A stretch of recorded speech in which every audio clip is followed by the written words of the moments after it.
Маршал Дума Сярга, приветствую на своем канале. Хочу сегодня сказать немножко о Лизе Умаровой, нашей певице. Мы столкнулись с ней на Фейсбуке.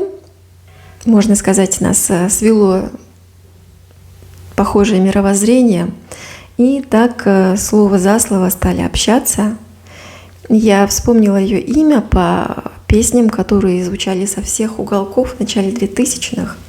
Но больше о ней я ничего не знала, кроме как слышала ее песни.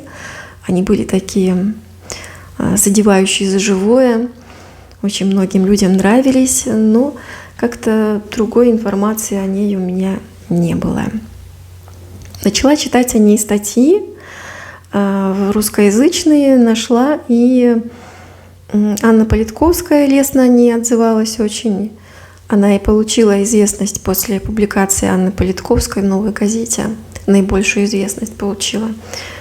Потом мне Лиза скинула и англоязычную статью. В любом случае, все эти статьи говорили об одном и том же. Так, в 2009 году Лиза Умарова попыталась вернуться на родину, но по экономическим причинам и после расстрела ее старшего брата была вынуждена переехать обратно в Москву. А вот в Москве она подвергалась преследованиям со стороны так называемых националистов. Они угрожали расправой ей и ее детям. И даже было совершено в Москве в 2005 году, 5 сентября, на нее было совершено, и на ее сына 15-летнего было совершено нападение. Так получилось, что в 2012 году она уехала на гастроли в Финляндию и там осталась, попросив политическое убежище.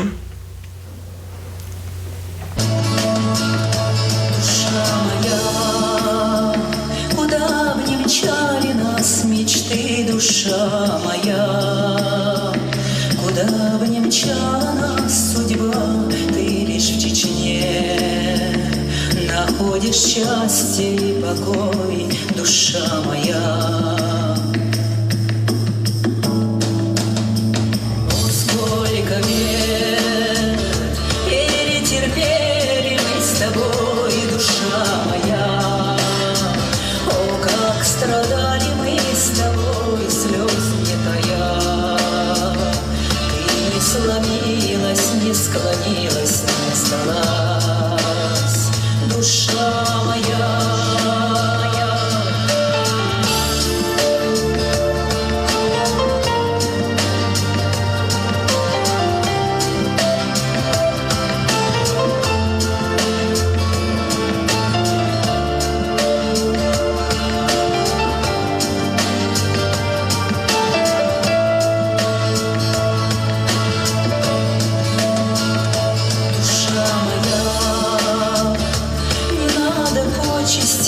Мирских прошу всегда, не надо мне мирских сует, молю всегда, лишь только б чистою была душа моя, душа моя.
Кстати, Лиза не в курсе, что я собиралась о ней сделать выпуск. Пусть будет для нее сюрпризом, она обязательно это увидит.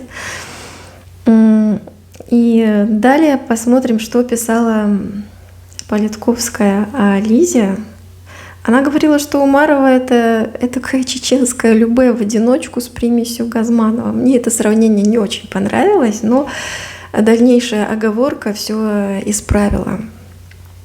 Дальше она говорит, что когда Расторгуев поет по телевизору, даже фанаткам понятно, что это как якобы с передовой, чеченской передовой, но ни у кого не вызывает сомнений, что это подделка, и что это рисованные декорации, но из-за того, что песня о войне, о тюрьме, и хит обеспечен. В то время как Лиза же действительно прямиком с фронта, слова ее простые, но настоящие, какие говорят друг другу, выходя из подвалов. Лиза говорит: я смотрела на эти руины и в сотый раз думала, какой же ужас нас окружает. После Москвы, например, чем наш город не герой? Если Киев город-герой, если Ленинград тоже. Это такое прямое попадание в самую точку тысячи сердец, измученных фронтовым ПМЖ. Песня о том, что каждый в Чечне видел вокруг себя и чувствовал по этому поводу. И о том, что можно очень постараться и унизить целую республику, доведя народ до полного молчания и даже утешать себя тем, что все сдались на милость победителю. Но песни народ будет любить только те, которые расскажут о совершенно противоположном. О неуничтоженной гордости, о не дрогнувших сердцах, о стойкости.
А о ком же была песня «Гармонист»? Часто спрашивают Лизу, она людям так и нравится.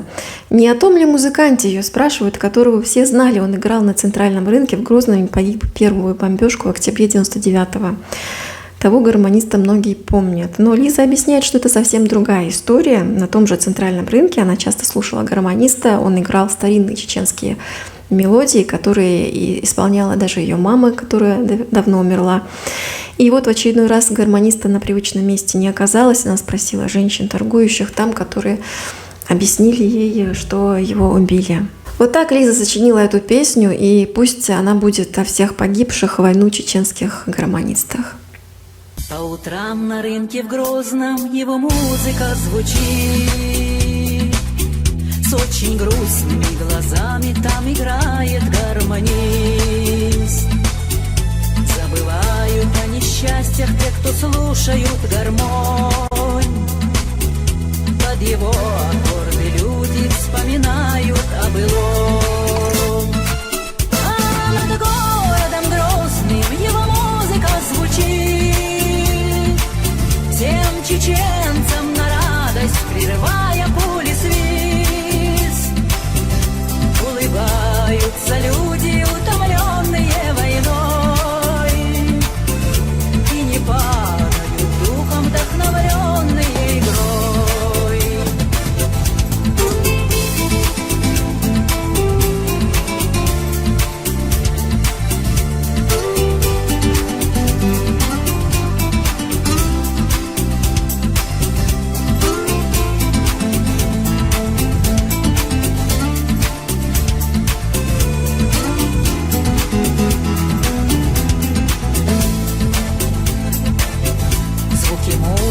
Прекрасной словно падают с небес и коснутся осторожно до израненных сердец.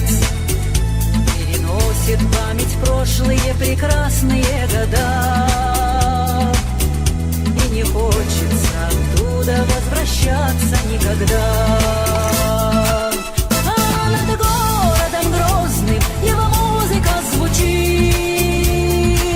Всем чеченцам на радость, прерывая пули свист, улыбаются люди, утомленные войной, и не падают духом, вдохновленные игрой. А над городом Грозным его музыка звучит. Всем чеченцам на радость, прерывая пули свист, улыбаются люди, утомленные войной, и не падают духом, вдохновленные игрой. Как-то утром я на рынок слушать музыку пришла, и на том, на прежнем месте гармониста не нашла. И валялась гармонь, все прострелены меха, гармониста не стало, будь ты проклята, война. Но над городом Грозным его музыка летит. Всем чеченцам на радость, всем смертям назло летит. И пускай с нами нету гармониста в этот час, его музыка вечно в сердце каждого из нас. А над городом Грозным его музыка летит. Всем чеченцам на радость, всем смертям назло летит. И пускай с нами нету гармониста в этот час, его музыка вечно в сердце каждого из нас.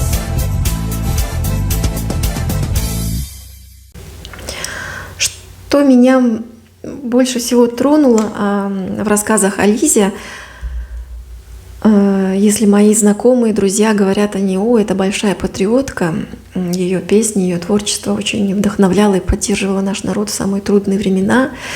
и так далее. Но меня тронуло то, что во всех статьях о ней, помимо того, что она сильная личность, тот редкий случай, когда человека, музыканта, ничто не сломило. Лиза женщина немного не от мира сего, говорят о ней, что она витает где-то на своей орбите, и все ее кассеты, все ее записи в данное время расходятся только пиратским способом. Она же не получает ни гроша за это и даже не может за этим уследить и вообще не умеет что-либо в свою пользу наладить, хотя и мечтает об этом. Если у вас есть что добавить, о чем поговорить, всегда буду рада. Пишите. Масей Радикию.